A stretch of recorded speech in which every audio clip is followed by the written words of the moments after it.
Can't trust Brussels. Irish fishing chief lets fly at Brexit betrayal, unity crumbles.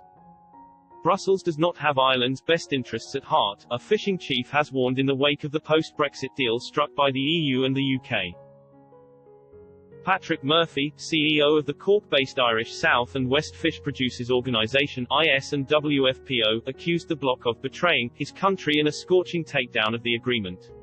He said the deal denies Irish fishermen the right to work in waters where they have traditionally operated for centuries. Mr. Murphy told Express.co.uk he had trawled through the agreement struck on Christmas Eve in terms of its implications for the Irish fishing industry and had reached some gloomy conclusions. He said, "Can we as an industry trust Brussels to have Ireland's best interests at heart? I think not." For example, on the issue of access to waters, the French fleet continues to have the right to fish within the 12-mile limit of the inhabited Channel Islands of Jersey, Guernsey, Alderney and Sark, but the Irish fleet is excluded from the waters surrounding the uninhabited Rock of Rockall that is closer to the Irish mainland than it is to the Scottish mainland. Simultaneously, Irish fishermen had been denied the right to catch and land fish from Irish waters under the concept of zonal attachment but instead had been used as a trade-off by the EU, with no attachment required for access to UK waters.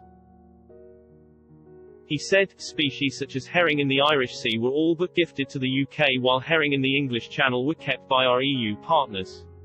There are many more such examples. Mr. Murphy explained, "I know my country's history, the invasion, plantation, imprisonment, starvation, deportation and slavery endured by successive generations of Irish people from the late 16th century while we continue to have 6 counties on our island claimed as part of the United Kingdom. This, to my mind, is the reason the European Commission and Council felt they could betray our country, our people and our industry while betraying their own much-vaunted core principles and treaties. How can Europe stand over this continuing colonization of our waters while trading away their benefit from our coastal communities to far distant communities lying between the Frisian Islands and northwest Spain in direct contradiction of its own supposed policies?"